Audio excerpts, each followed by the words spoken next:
कहानी राजा और चोर। बहुत पहले की बात है। बिठुल गांव में साधु नाम का एक शातिर चोर रहता था। नाम तो साधु था, लेकिन उसका काम पूरा उल्टा। वह इतनी सफाई से चोरी करता था कि किसी की पकड़ में नहीं आता था। गांव में छोटी मोटी चोरी करते करते अब वो ऊब चुका था। वह दूसरे चोरों के बीच अपनी धाक जमाना चाहता था। उसने सोचा कि क्यों ना राजधानी जाकर राजमहल में सेंध मारी जाए। इससे दूसरे चोरों के बीच उसका रुतबा बढ़ेगा। यह सोचकर वह राजधानी आ गया। अब समस्या यह थी कि राजमहल में चोरी कैसे की जाए। वहाँ सुरक्षा में पहरेदार 24 घंटे तैनात रहते थे। कई दिनों तक रेकी करने के बाद उसने ध्यान दिया कि महल के ऊपर जो घड़ी लगी है वह समय बताने के लिए हर घंटे बजती थी। चोर के दिमाग में एक विचार आया।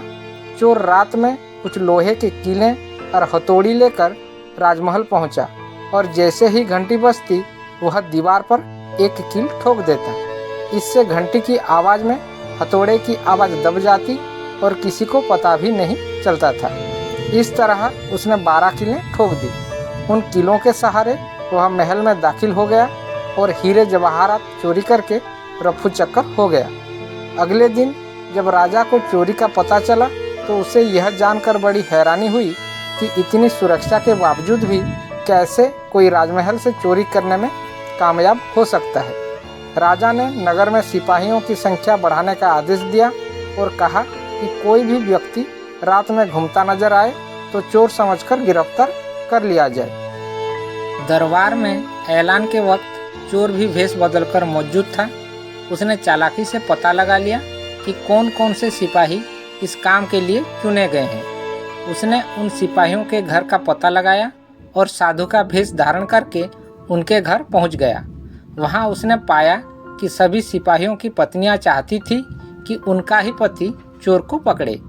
इस बात का फायदा उठाते हुए उसने सभी की पत्नियों को कहा कि पूरी रात तुम्हारे पति चोर की तलाश में बाहर रहेंगे। इस बीच चोर तुम्हारे पति का वेश धारण कर घर में घुसने की कोशिश करेगा। भले ही वह तुम्हारे पति की आवाज़ निकाले, लेकिन तुम उसे अंदर मत आने देना और उस पर गर्म तिल फेंकना। इससे चोर घायल हो जाएगा और पकड़ा जाएगा। पत्नियों ने हामी भर दी। वहीं सिपाही पूरी रात गश्त करते रहे और चोर की तलाश करते रहे। सुबह के 4 बज गए थे। सभी सिपाही चोर को ढूंढते ढूंढते थक गए।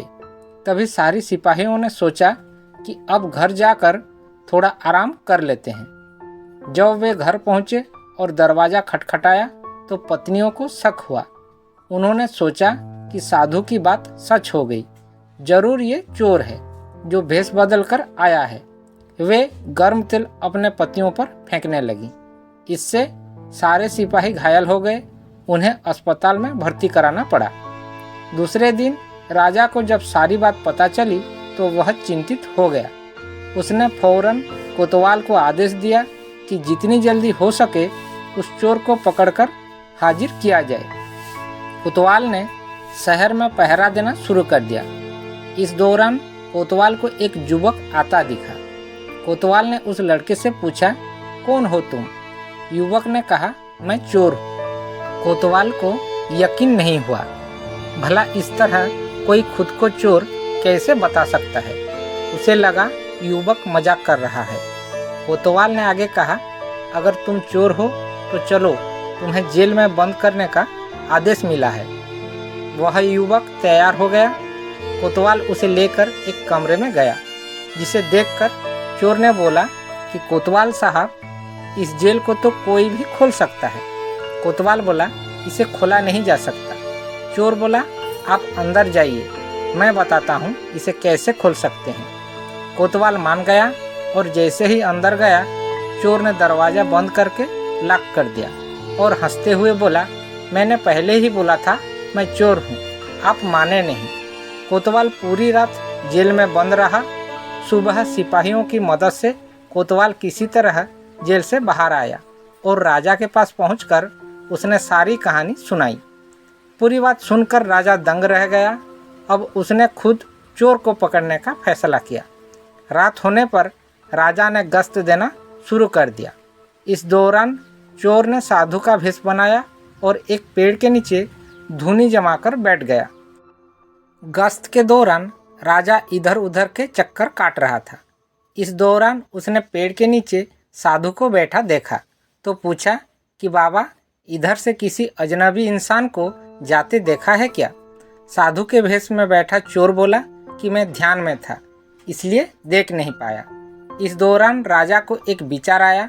उसने तय किया कि वह साधु की पोशाक पहनकर पेड़ के नीचे बैठकर नज़र रखेगा और साधु को अपने कपड़े पहना देगा ताकि वह नगर के चक्कर लगा सके।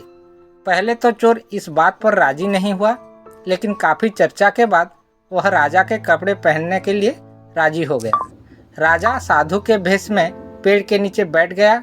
इस दौरान चोर ने राजा के कपड़े पहने, घोड़े पर बैठा और महल जाकर आराम से सो गया। जब पूरी रात गुजर गई, सुबह के 4 बजे के करीब राजा को लगा कि साधु तो अब तक लौटा नहीं और ना ही कोई अजनबी इस रास्ते से गुजरा, तो उसने महल लौट जाने का फैसला किया। जब वह महल के फाटक के पास पहुंचा तो पहरेदारों ने सोचा कि राजा तो काफ़ी पहले महल आ चुके हैं, ये जरूर कोई बहुरूपिया है। उन्होंने राजा को बहुरूपिया समझकर जेल में डाल दिया। भोर होने पर एक संतरी ने राजा को पहचाना और जेल से बाहर निकाला। वह राजा के पैरों पर गिरकर माफ़ी मांगने लगा। राजा ने उसे माफ़ कर दिया। राजा ने महल पहुंचकर देखा कि चोर रात भर उसके बिस्तर पर सोया और उसी की पोशाक में फरार हो गया। अगले दिन राजा ने ऐलान किया कि अगर चोर उसके सामने आ जाएगा तो उसे बख्श दिया जाएगा, साथ ही उसे इनाम भी दिया जाएगा। चोर वहां मौजूद भीड़ से निकलकर बोला कि मैं ही चोर हूँ। सबूत के तौर पर उसने राजा को उसकी पोशाक दिखाई और चोरी का सारा सामान भी वापस कर दिया। राजा ने अपने वादे के मुताबिक चोर को माफ़ कर दिया और उसे अपने दरबार में मुख्य सलाहकार के पद पर नियुक्त कर दिया। साथ ही उसके शातिर बुद्धिमत्ता से खुश होकर स्वर्ण मुद्राएं भी दी। इस तरह चतुराई के बल पर चोर ने खुद को साबित किया और दरबार में नौकरी पाकर खुशी खुशी जीवन यापन करने लगा। दोस्तों, ये कहानी कदापि चोरी जैसे घृणित अपराध का समर्थन नहीं करता, लेकिन सीख ये देता है कि काम कोई भी हो, अगर मेहनत, लगन और चतुराई से की जाए तो सफलता अवश्य मिलती है। आपको अगर आज की ये कहानी अच्छी लगी तो प्लीज़ लाइक, शेयर और सब्सक्राइब करना ना भूलें। धन्यवाद।